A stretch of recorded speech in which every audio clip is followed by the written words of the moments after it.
welcome in, beautiful humans, to a very special edition of EnJen to Heart, the Infinicast. I am your host, Jen Lynn UNBN, and today we're not just sharing stories, we're reclaiming our wholeness through story, right? So I have the wonderful Nick with Guiding Brilliant Writers, brilliant publisher, and I have three different co authors that are joining me because all of us together have this wonderful anthology that's coming out on July 1st. Mark your calendars, 11 days, and it is called We Choose to Be More Than Our Diagnosis. So today we're gathering in honor of that upcoming anthology, and it's all ready rewriting narratives. I am joined, like I said, by three.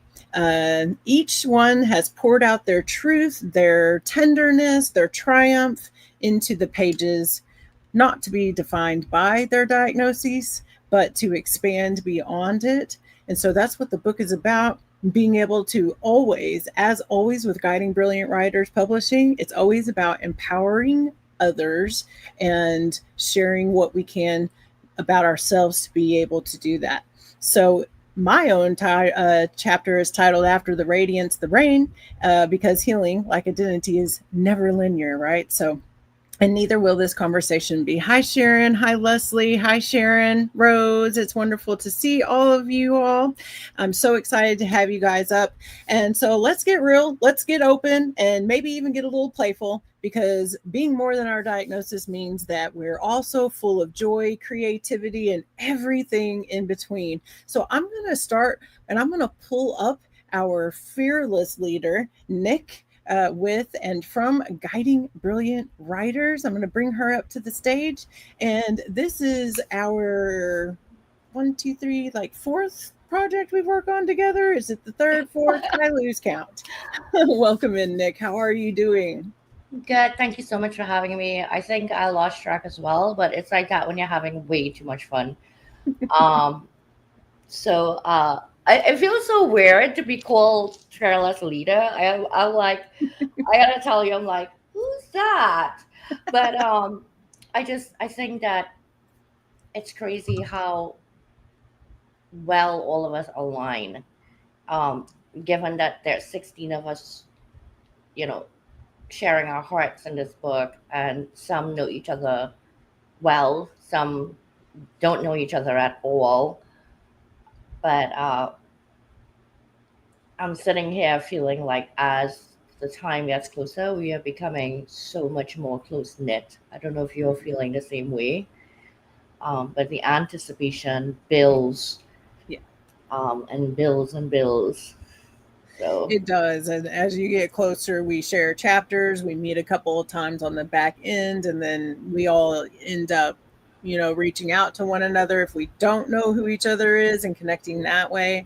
And everybody just grows. And so it's one of the things that I love about anthologies. It's because the intention that's put into it behind the scenes sets it up to be resonant with those that it's going to support in some way. And the variety, even though everything is synergetic, there's also this wide range of what it is that everybody's talking about and who everybody is as a person. So how is it for you working with, again, 16 different authors all at once for this anthology? I want to say that it's the same, but it never is really. Mm. Um, just because you mind a project this size does not mean that it's cookie cut. It's so Mhm. far from. There are, of the 15 writers in the book along with myself, seven are returning and seven are new to the Guiding Brilliant Writers family. So, um, with the addition of new personalities, and you have to, I don't want to say thread carefully because that almost means not being real. So it's not that. you have to be very open and conscious that we all think and operate differently, including myself. Mm, And I have to ride that fine line of not imposing Nick mhm. on the writers and allowing them the space to have their voice, but still maintain some type of loose control over the situation, right? And Yeah, what's absolutely. coming. Um, but I have certainly gotten better at some of the this has to happen every single anthology, Hmm. but it's custom for sure. And it challenges me every single anthology I put out to grow a bit more in some other direction, Hmm. whether it's my patience or self awareness or slowing down, watching my tone, different things like that. So that's like the more personal side. The more professional side, um, I don't know. Because to me, there isn't one or the other. You know me, there's no Yeah. professional without No. the person. The No. person's behind the professional. So Yep. I throw myself into it. And once I'm there, we're all going for a ride. Mm. We're all going to a fun destination. And that's happening in 11 days. Yeah, I love it. And it's exciting, and it is something that's different. But there's also those pieces, like you said, that you learn that you need to do every time to kind of build out your framework as you're going along in that way. And then you also leave that space for the non-leniency to move in and out with everybody's personalities. And it's one thing I used to love about doing summits and having so many different people. It's such a stretch.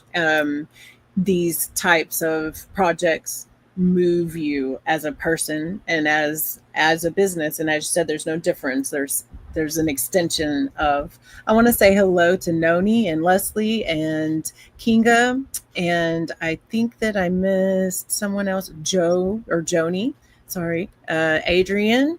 Yeah, okay, I think that's everybody. Thank you all so much for being here, and I really, really, really am excited for my guests, and I love to give them like all the love and support and energy that we possibly can while they're here. So, can you guys throw some like flames, some hearts, some balloons? We have a first time author. We have a couple of different the return authors, and then those, like Nick said, that are new to guiding brilliant writers. So I would love to see that out in the crowd. And as you do that, I'm going to announce each one and bring them up. We have Lydia Lowry Boosler, and we have Aaron Byrne, and we have Deb Haas, and hello, here we are, everyone. Hello, welcome to EnJen to Heart, and how are you doing today? Yeah, we're rocking it. Yay! Yay, Deb! Deb wants to be off camera, which is perfectly fine, but she is definitely going to be heard, so that is amazing. And, and Lydia, how are you today? There we go. I'm unmuted and I am so grateful to be here. I tried to put a comment in the side of this stage room and I think it only went to YouTube, but just so you all know, I'm so grateful for everybody in the audience and everybody on the stage. It's really it's really cathartic and beautiful to share with all of you. I love that. Thank you so much for being here. And we're going to fill that stage with gratitude. Thank you so much, Adrian. You gave me a little bit of everything I asked for: hearts, flames, balloons, claps, everything. Thank you so much, Adrian. Aaron, how are you today? And I want to start with you, actually. This is your first writing Yes. project. So, how has it been for you?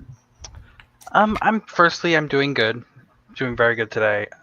Secondly, in terms of how this has been for me, um, it's been fun. I love writing. Writing's always been something I've enjoyed, and so having a chance to get published is awesome. And I I did struggle a little bit with writing it here and there because I am not I'm not very old. So my life experiences are, with some of my diagnoses, it's like 6 years. With one of them, I Mhm. only have like 6 years of it, like being diagnosed. And so I was struggling to put experiences into my book, with to my chapter, without like remembering everything perfectly, because Mhm. going through a bunch of stuff as a child, and just, you don't really remember a lot of things. Yeah. And that's the majority of the time that I spent with my other diagnosis. This was when I was a kid and like a Mhm. preteen. Yeah.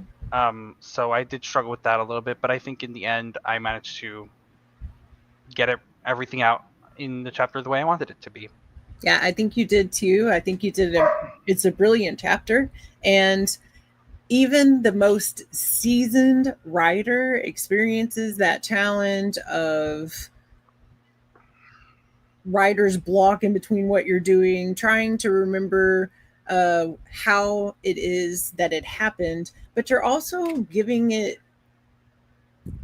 a path in the way that you're telling the story. It doesn't have to be linear, right? I think really almost every book, even if it's biographical, should say creative, because there's no way to say exactly how it happened because our brains just don't operate that way. And I congratulate you and applaud you for being brave and courageous enough at your young age. Because how old are you? 21? I'm about to be. Yeah, fixing to be 21. Yay. And it's really amazing that you not only have done something that you enjoy, but that you've shared something for those that are your age and younger to be able to read and understand that they're not alone. And that's the whole point of this. Is that right, Nick? Absolutely. I'm just sitting here grinning from ear to ear. I am over the moon that Aaron said yes to this opportunity. Um, he is younger, I would say. And to have that perspective is incredible. I think, it's always been there, but not spoken about as much. And we are moving into a time in our world where younger people are subjected to a lot, and there's a lot of struggling and silent struggling going on. Um, and, the resonance with somebody his age, for example, to somebody within his age group, who also may be coping with something they're not sure what it is, or it was recent, for example, like he says in his case. Um, I'm thankful for that. Hmm. So Yeah. thank you, Aaron. I'm gonna see you soon anyway. I'm gonna come visit you.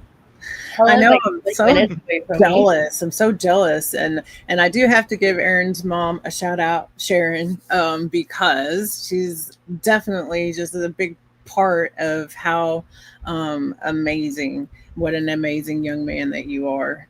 So love to you, Sharon, for raising such a beautiful soul up in this world to lead, be a leader of his generation. So I think that's amazing. So thank you, Aaron, for that.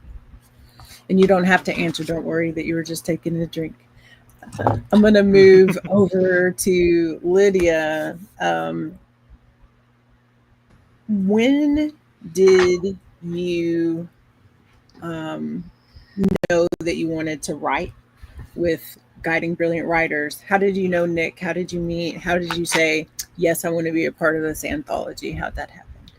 Um, First of all, the second she asked me, um, and it was like I was just given a little bonk on the head of approval from the universe, because Nick had actually asked me, like, quite a while ago, to be in the legacy books. And first I said yes, and then I said no, this, that, and the other excuse.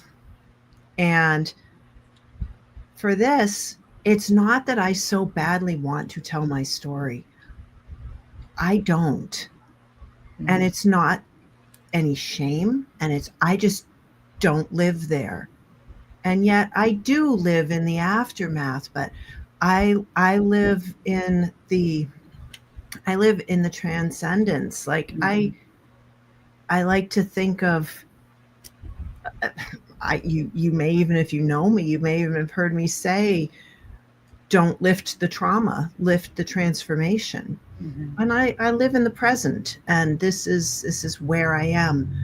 But to go back to it is, we have layers and layers, and we get further and further away from them. We still keep swinging around every once in a while past things that aren't our present medications, tools, overcoming this, that, and the other thing, but that are some of that stuff that makes us who we are. And I think I can't pinpoint the moment that I met Nick, or that Nick met me. I started following her, she started following me, we followed one another, we became connected, we knew one another better through Aaron Gibson's rooms. We people who were connected to us came and went, and we started to recognize in one another a thread that was not distinct but powerful.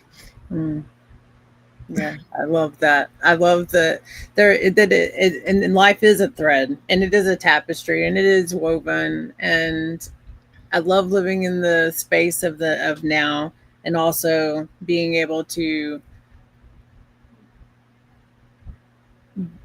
look in at that tapestry and pull out something with the faith and the trust that what you're pulling out and what you're sharing is going to help somebody be in the place of the transformation, right? And that's really beautiful. And your chapter is so well written. And I have to say, you and I did a chapter reading together.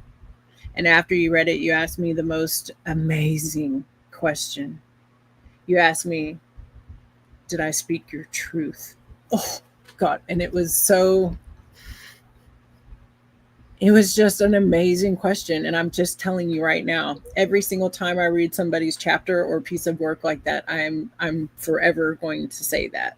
Like, you forever impacted my life with that question, because it was just so beautiful. And it was like, of course we would ask that question. How it was just profound. So thank you so much for sharing the chapter read, and also having that amazing question for me at the end. I appreciate you so much. Miss Deb, I need some of your emphatic energy. Oh gosh, here I am. Yeah, good. How are you? I'm doing well. As I mentioned when we were talking earlier, were you gonna? Why don't I let you ask a question first before I just start No, you talking? just This go is right who I on am. ahead. You go I right just will ahead. start. You hand me a microphone and I will start talking. It's literally how I operate.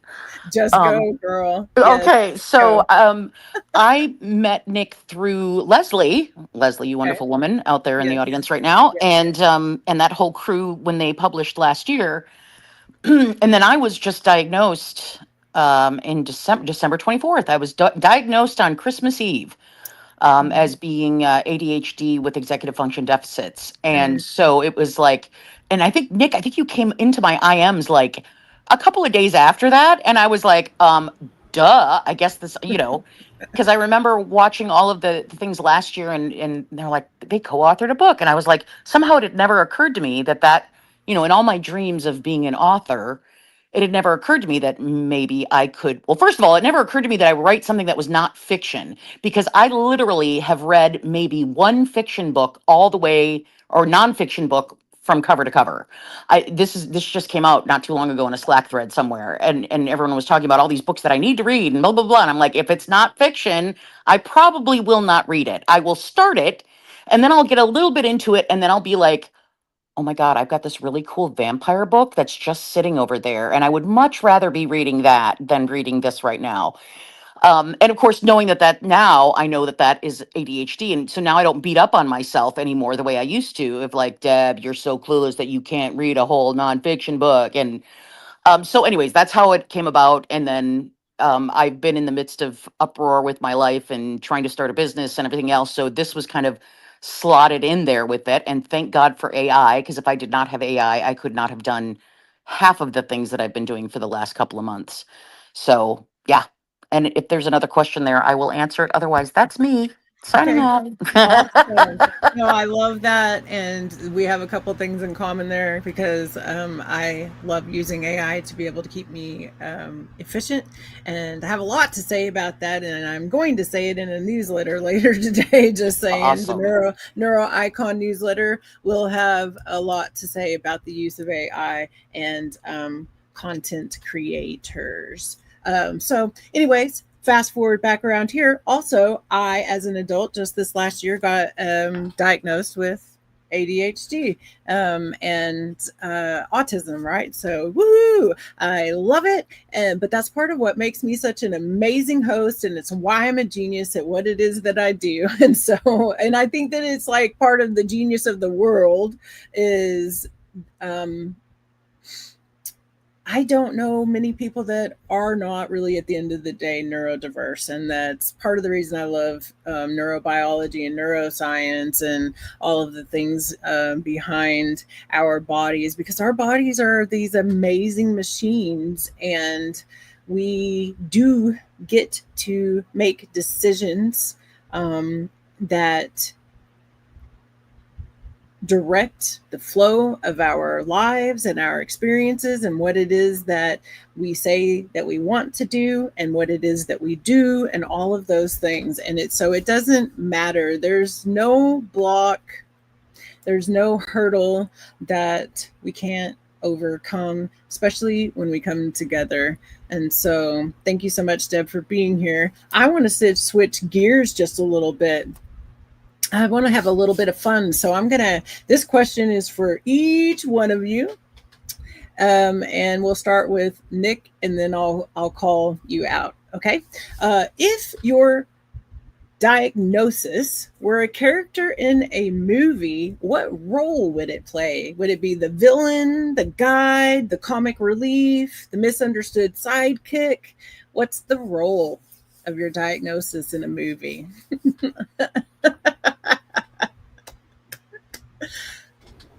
Oh my God, what a question. You gotta love the way John thinks, man. Okay, so let's see. It depends on when you would have met me, but right now it's probably the misunderstood sidekick. So sidekick, not sidekick. Sidekick. Um, Sidekick works. Hey, we I like think at one sidekicks here. point it would have been the villain, and then maybe the comedic. But I think now it's definitely the misunderstood sidekick. Yeah, sidekick. Yeah. I said it again. Yeah.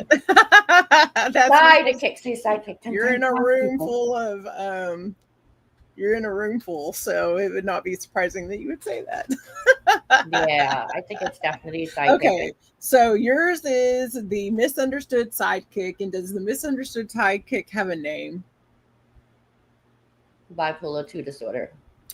Bipolar 2 disorder. Thank you so much for that and sharing that, and your journey, in which you always share. It's beautiful how you embrace that. I see Scarface, like, like that's from Batman. It's not even Scarface, but the Two-Face, like Harvey. Joker? That's what, yeah, not the Joker, but he flips a coin all the time, and he's got like one half is injured and one half is not. I can't think of it, but yeah, definitely the sidekick. It's just Two-Face. Yeah, okay, that's what I thought. Thank you. Thank you. That was easy. Two-Face. Thanks, Aaron. Woo! No, but definitely sidekick is when I think about it. People who don't know my journey through the last 3 years on LinkedIn, they just see Nick, the owner of Guiding Brilliant Writers Publishing, Mhm. and she's flying. They don't know the other aspects, right? Yeah. So Guiding Brilliant Writers at the moment is the main, but the sidekick is always there, and the main can't be there without the sidekick. They're just not as meaningful. So my bipolar is my sidekick. That is where I started. So yeah, I love that question. It was pretty darn cool. Thank you. Miss Lydia, if your diagnosis were a character in a movie, what role would it play? I don't know whether to call this a hero or a villain or what, but it'd be like a combination between Medusa and Sisyphus, I think. Ooh, yes. I love that answer, Medusa and Sisyphus. That is amazing. Tell me a little bit about that. You know, this is just my belief of late, and it doesn't negate my belief of before, but like I'm here for this. Everything that I've gone through, it's like I was supposed to go through it, or even that I intentionally chose it before I was born. Mm, Like I wanted to be that instigator, and yet I'm saying, wait a minute, you're the one who underwent all the pain. But it's like I put that out there in order to experience that, and it's almost so it's like being beaten up and beating myself up, and then saying, no, you will stick around and suffer through it and learn. yeah. I understand that. I also believe that, right? That like even the all the way to chose this. Chose it before I was born. I've chosen every step of the way. And so I get that explanation. And I love the imagery. I love Medusa. And I also love Sisyphus for the great, wonderful reminder that we don't have to roll the stone uphill. We don't have to do that. And we can make a decision not to um, do that. And so I love that reference. Thank you so much for sharing that. Aaron, if your diagnosis were a character in a movie, what role would it play? Hmm. I'm thinking maybe like an anti-hero. Someone who's not good or bad, but also is just kind of like does the right thing most of the time, well, what they perceive as the right thing, rather, Mm, through whatever means they feel like doing it. Because that's just how it is. Sometimes, some days, I'm good and I'm fine, and then other days, it's just like the world gets you down, and you're like, well, everything's falling apart, and that's pretty much what an anti-hero is. So it's kind of don't do whatever you do, whatever. I love that because it's so true, and that's real life, right? Sometimes it feels like you're on the top of the world, and sometimes it feels like every single thing is falling against you. What do you do when you feel like that? When you're feeling like the anti hero and that the sky is falling? I don't, lately, I just kind of like I try to like root myself in things I enjoy, like watching YouTube and listening to music and playing games. To like kind of like be like and talking to friends and stuff, obviously. To be like no, not nothing's, well, things are falling apart, but some of it's just in my head, firstly, and some of it, and even if it is a little bit based in reality, there's plenty of good in the world too. And there's so much to stick around for. I love that answer, Erin. Thank you so much. And I see head nods on the screen, and I know that Deb's off screen, but I can feel her nodding her head. And I also know she has a fabulous character in her movie. So, Deb, please come on and tell us. Well, I first I have to say, Aaron, when you said the anti-hero, I immediately thought of that movie Mystery Men with Janine Garofalo as the bowler and like being an anti-hero, and that's what came into my head when you said that. So I was immediately thinking Janine Garofalo, who I adore, by the way. So mine is actually, and this may be naive because it's still a relatively new diagnosis to me, but mine is the spider, Peter Parker's spider that made him a superhero. Mhm, That's mine because that's what it's felt like.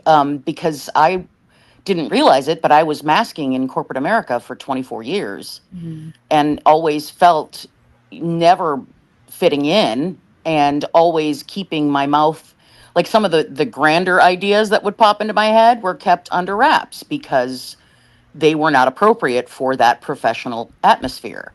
And so now it's like, oh my God, I can say the stuff that's coming into my head now. And people don't go, Deb, you're a freaking weirdo. They're like, yeah. tell me more, give me more. And I've started Yeah. surrounding myself with people who love that part of me. They celebrate that I can be a wackadoo, and they actually celebrate it. And so for me, it's been incredibly freeing. Mhm, And of course, as I, with AI, it's been really, really helpful because when I use my AI, I have a relationship with where I can say, okay, this is what I need to get done, but I need you to do it in a way that's ADHD friendly, that's mhm, not going to overwhelm me. So I was experiencing overwhelm most of my life, but did not know how to cope with it because it wasn't ADHD overwhelm. It was Deb is a freak and has so when I got my diagnosis, there was this an instant relief from this mhm. thundercloud that was always over me at all times, beating up on myself because I was never good enough. I was never as good at, like, why can other people do these things and I just, there's obviously something wrong with me that they can do these things that's like taking notes in a meeting. I got to tell you, it was the most stressful thing for me, and it wasn't that I couldn't do it. It was just that, do I take notes based on what I think is smart, or what that person wants to hear, or what that other person wants to hear? And like it was this, and then I couldn't actually be in the conversation of the meeting because I had to take notes. Yeah. And so it's just been an incredibly freeing experience, and I feel like a superhero half the time because I suddenly feel like I've reined in and gotten this. Yeah, Sharon said in the it's liberating. It's completely Yes. liberating for me. Yeah. Absolutely. Um, I totally love like Fathom and things like that, just to take the notes so you can be present with Oh who my you're. God, it's been the best thing ever. Holy Yes. Oh crapola. my I'm just gosh. so freeing for me. Yes, it's so nice just to be able to be present, not worry about taking the notes, and then go back and spend my 10 hours taking the notes later. But I get to be present with the person while I'm actually talking to them. Um, I think I want to answer this question myself. Is that okay with everybody? Yeah. I I was think going to that make sure you did. I am a mix of Maleficent and the Red Queen. And I say that because it's off with your head, man. Like you have got to take this thing off sometimes, to really be able to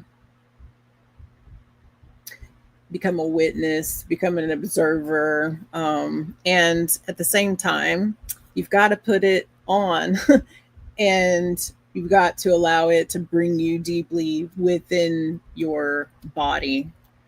And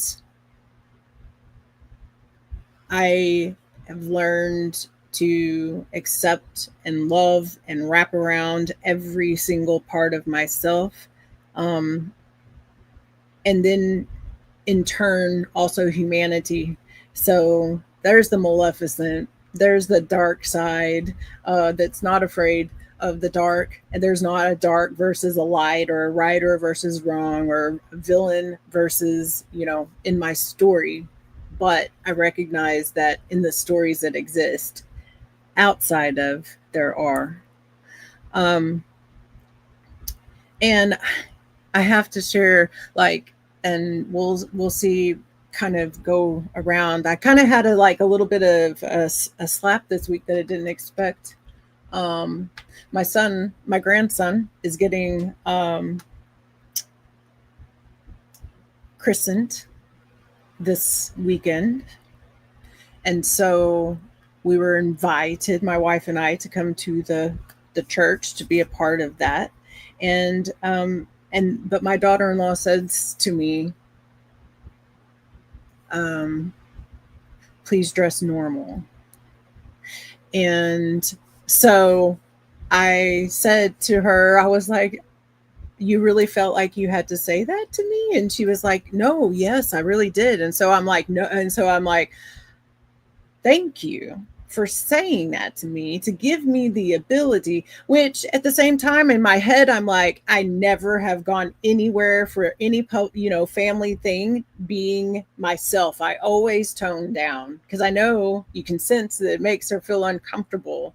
But so, but I was like, thank you so much for saying that, because now that gives me the ability to know that even my feeling like I'm dimming down is not enough. And the one person that I will dim down for is my son, if he asks me, and or therefore an extension of you to do the same. So my question is, will you dim down for anyone, or are you absolutely not dimming down for anyone? And we'll start with, I'm going to start with you this time, Deb, and we'll go around the other way. Um, that's such a great question because my thing is that I'm, even when I was in corporate, I've always had this bluntness about me, and I'm always myself no matter what. Okay. I've had people tell me that all the time. And I can make it more professional if I have to. Like if I need to not cuss, I can not cuss, if out of respect for other people, to make because I don't want to make other people uncomfortable either. I don't know. I think I have a different persona if it's a professional situation, possibly, and I Mm-hmm. might just slip into it without even realizing it. But I'm that person who, like, I was so excited to go to the Renaissance Festival and sing with a group because I love madrigals, I love Renaissance music, and so I finally got into a singing group to go sing and perform there. And it was wonderful, except of course it was freaking hot and I was in full costume and the whole thing. Oh, But then all of a sudden I was supposed to start talking with an accent and being a character. And I was like, and I can be on stage. I've sung in opera. I can perform. You put me on a stage with makeup and a costume and you give me lines and you give me music and I will perform the F out of it. But if you don't give me lines, I can't be anything but myself. mm-hmm. And it's just anything that's not myself feels very awkward and very inauthentic. So you're just always going to get me. It's just how a version of me is it going to be? Am I going to be respectful of you, or am I, that's, I guess that's all I can say. And I love that answer because I personally am the same. And I think I saw Sharon Rose, saying that I have a whole wardrobe of costume, but it's always me. And that is the absolute truth, that no matter where you're coming from, it's a choice, whether it's whether it's an awareness response or whether it's a reaction without awareness. It doesn't matter. It's always a choice. And I see authenticity as you're always being authentic. It doesn't matter. It Um, is. It you is. know, And the roles that I usually tend to play are the same role. I'm a character actress playing the quintessential Gilbert and Sullivan battle axe. And it's because it's not even a role for me. It's just something that I completely relate to because I was single for most of my life, so playing the spinster or playing whatever, I can just tap into that, when I need to. And so that's the role that I just authentically play. And I yeah. do it really, really well. I bet you do. I bet you do. I can't. I would love to see a video or Oh, when don't you even say that, honey. I will be pinging you with all the YouTubes. come on, throw it at me. Throw it at me. What about you, Erin? Do you feel that? How do you feel about your own authenticity and or dimming down? I'm gonna be so honest. I after so many years of doing it, I'm so tired of not of having to like tone everything down about myself because when I was around family, specifically on my father's side, a lot of the time, including him, I kind of had to dull myself down a lot. Otherwise, I would get the like a oh well you're certainly doing this and this and this and oh why don't you cut your hair? What's too long and blah blah blah blah and all this kind of stuff. And even when I went vegetarian for a year, it was the constant oh what did you do this for like a girl or something? And I just was like okay so this is just I can't be myself around these people unless I want to be constantly bothered by it. And so I did for many years push all of that down. Um, and I'm sick and tired of it. I'm sick and tired of not being who I am. Um, and ever since I stopped interacting with those people, my life has been better and I've been happier. And I think I've been able to be myself more comfortably. Um, so yeah, that's how I feel. No, I think that's a great, and I love that you're showing up authentically and learning how to show up authentically and learning who you say no to and who you say yes to, and all of those things are very powerful. So thank you for sharing that. What about you, Lydia? It's a great question. Sometimes I have not known who I was, Mm, and um, as a, I think I remember being authentic and being silenced as a young person, um, and then later just becoming I think I know I knew who I was at the core, but it seems like I spent so much time in those various personas. And in some ways, I'm grateful for it because I could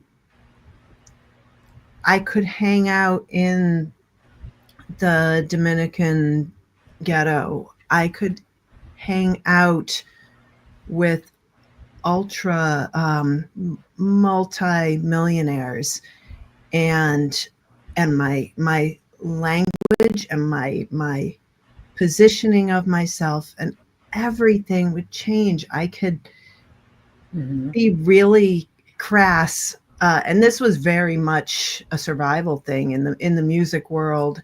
um, the music world is very male dominated, especially the part of the music world that I was in, and the whole deep Lincoln Center crowd, very sort of misogynistic, and so it's just accepted to have this sort of um,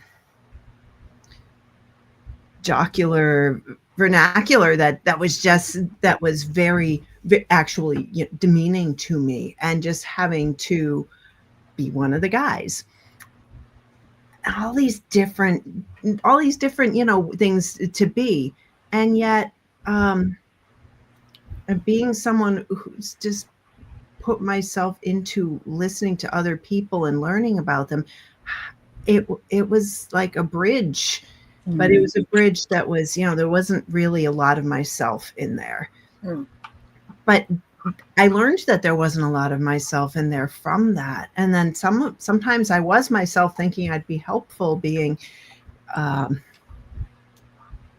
being strong, carrying all the stuff, and other people being like, "You're a woman, you should not be carrying all that stuff." And I didn't understand what their fuss was about, because I'm like, mm, carrying stuff, I enjoyed it.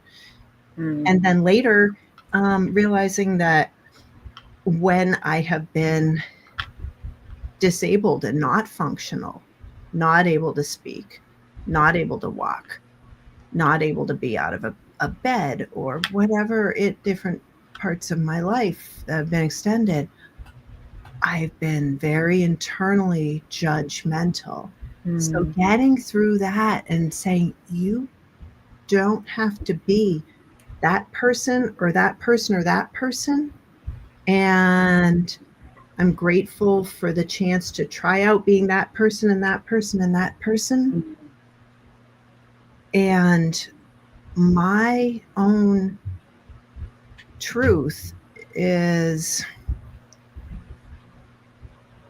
I think you've heard me say it, Jen Lynn. I say that I'm quiet until I'm not, and sometimes I'm really not quiet. Sometimes I'm more like a siren, but usually I'm just the wind. I love that. What a beautiful answer.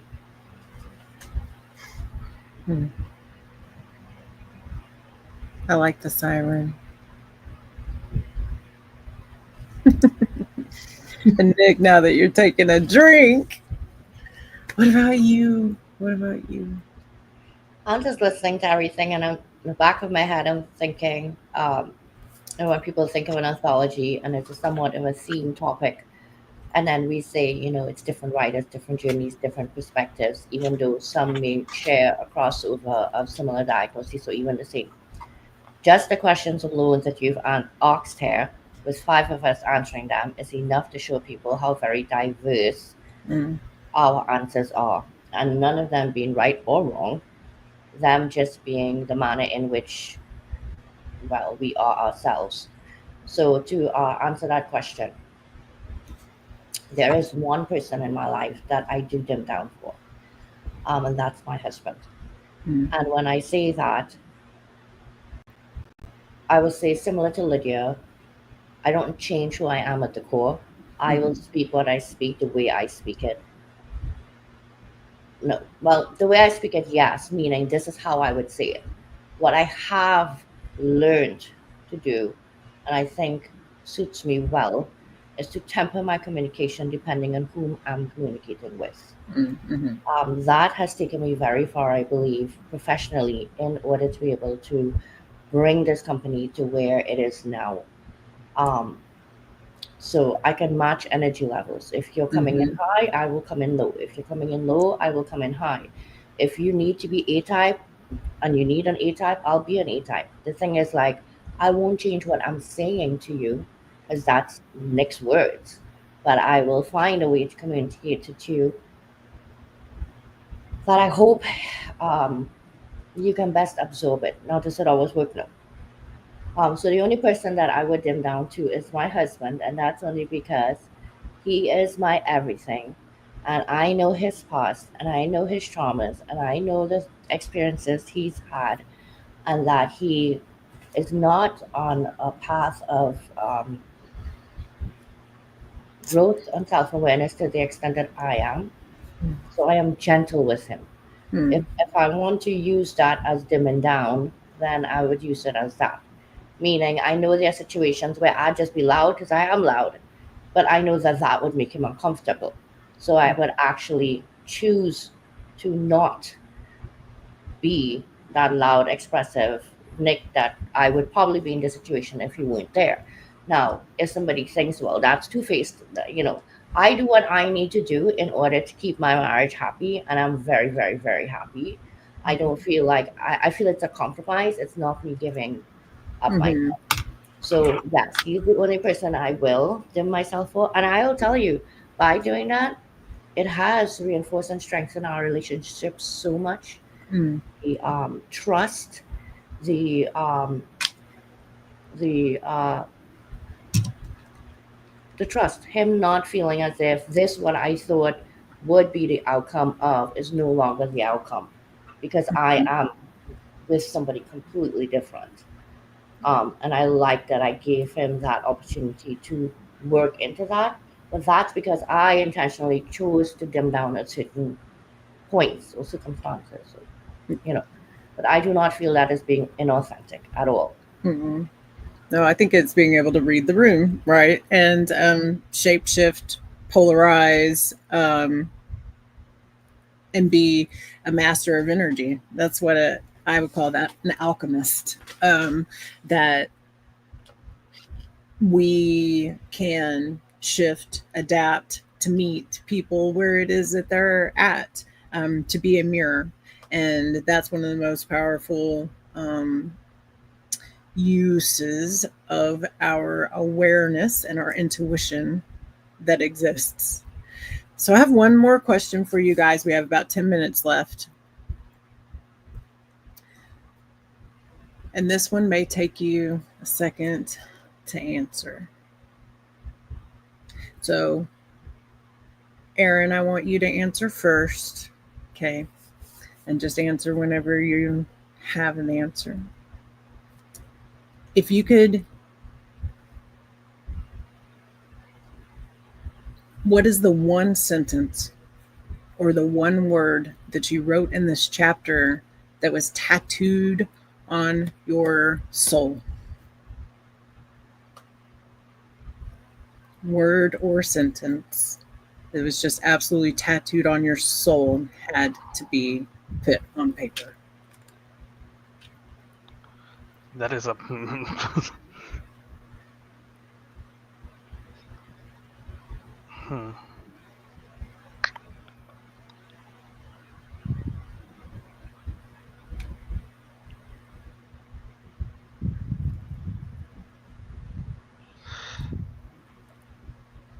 Jeez.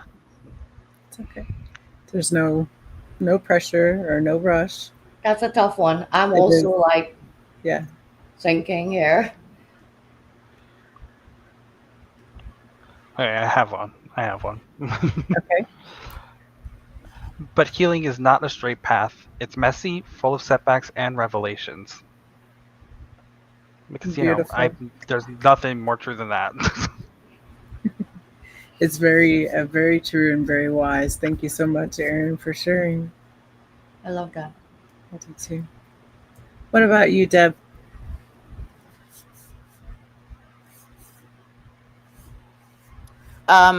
I choose joy.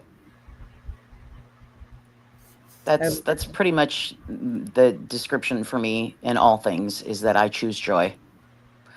And it's so funny because this whole all of this, if you, when you read the chapter, you'll see that I've been on an interesting journey the last couple of years, and what's been true, what's come through again and again, is that joy is an inside job, right? It's not something that comes externally. It's something that we all have. It's all inside all of us.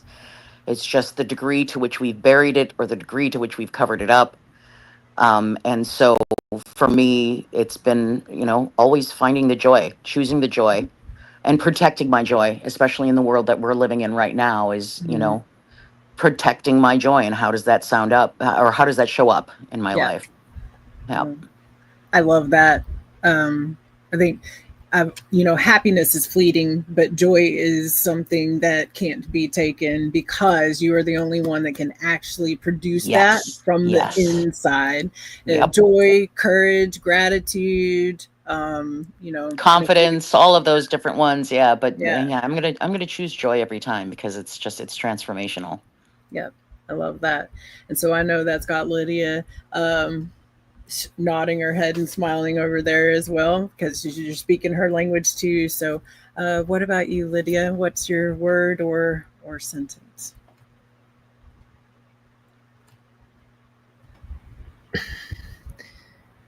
I was thinking, gee, my opening sentence, and I was thinking, gee, my closing sentence. And though those are sort of more spiritual and transcending, I think the one, and to really answer your question, the one that is most in my soul, and I'm not going to tell you the other ones, because I'm not choosing those, and you'll have to read the chapter, but is that everything is a story. Everything. It's very powerful, because everything is a story. Thank you so much for sharing yours. Thank you so much for being here to share yours. Thank you. It's powerful. Nick? What about you? Okay, wow, wow, wow. Hmm. I think for me, it's my chapter title, which is Dying to Live. Um, I will always remember that I was at a place in my life where I was dying to live. I was sleepwalking through life Mm, because of my diagnosis, being not diagnosed properly, not treated properly, any number of things. Um, that I didn't really realize that I was dying on the inside. mm, And what I was really dying for was life, mm, to have life um, breathed into me. And I didn't anticipate this journey that I'm in now. And that was like the oxygen. mm, And now I'm no longer dying to live. Now I'm dying to show others that there is a path back to life. mm. Um, no matter where they are right now. So yeah, definitely my chapter title. I love that title, and I think it's beautiful. And I do thank you all so much for being here, for sharing your soul with me and with the audience today. The line from my soul in my chapter that just, and that's where I knew I had to ask this question of you all because it was burned in there. And that is, but I have also laughed so hard that my scars shook.